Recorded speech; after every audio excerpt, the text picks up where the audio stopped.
Welcome back. હવે વાત કરીએ નડિયાદની તો નડિયાદની સુપ્રસિદ્ધ ધર્મસિંહ દેસાઈ યુનિવર્સિટીનો 26મો પદવીદાન સમારોહ યુનિવર્સિટી કેમ્પસ ખાતે સંપન્ન થયો. આ સમારોહમાં વિવિધ વિદ્યાશાખાઓના કુલ 1856 વિદ્યાર્થીઓને મહાનુભાવોના હસ્તે પદવીઓ એનાયત કરવામાં આવી. દીક્ષાંત પ્રવચન અને મહાનુભાવોના માર્ગદર્શન સાથે વિદ્યાર્થીઓએ પોતાના જીવનના નવા સોપાન તરફ ડગ માંડ્યો હતો.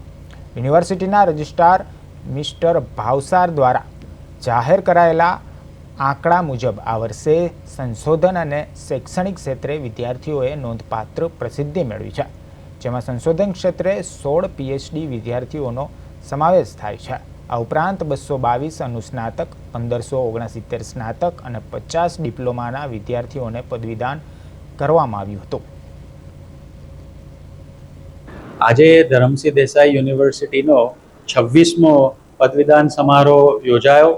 અમારી યુનિવર્સિટીની વિવિધ ફેકલ્ટી જેમ કે medical science, engineering, dental science, pharmacy, commerce, hotel management વગેરે બધી ફેકલ્ટીઓના થઈ અને જે જુદી જુદી ડિગ્રી છે, PhDથી લઈ માસ્ટર્સથી લઈને બેચલર્સની દરેક ડિગ્રી થઈ અને લગભગ 1800 વિદ્યાર્થીઓ અને આજે ડિગ્રી એવોર્ડ થઈ છે અને આજે ખૂબ સરસ રીતે સક્સેસફુલ 26મો કોન્વોકેશન સેરેમની યોજાયો છે. ખાસ કરીને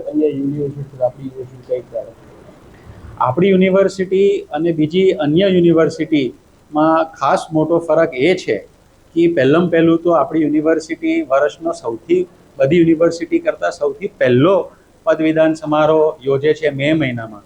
ઘણી યુનિવર્સિટીઝ નવેમ્બર-ડિસેમ્બરમાં યોજતી હોય છે. મે મહિનામાં યોજવાનું મેઇન એડવાન્ટેજ આપણો એ છે કે દરેક વિદ્યાર્થીને સૌથી વહેલી ડિગ્રી પ્રદાન થઈ જાય અને એમની નોકરી અથવા આગળ ભણતરમાં ખૂબ એમને સપોર્ટ મળે છે. અને આપણી આ યુનિવર્સિટી એક વેજીટેરિયન, ડિસિપ્લિન અને ટબેકો ફ્રી યુનિવર્સિટી છે અને ખૂબ આગવું એજ્યુકેશન અહીંયા પ્રાપ્ત થાય.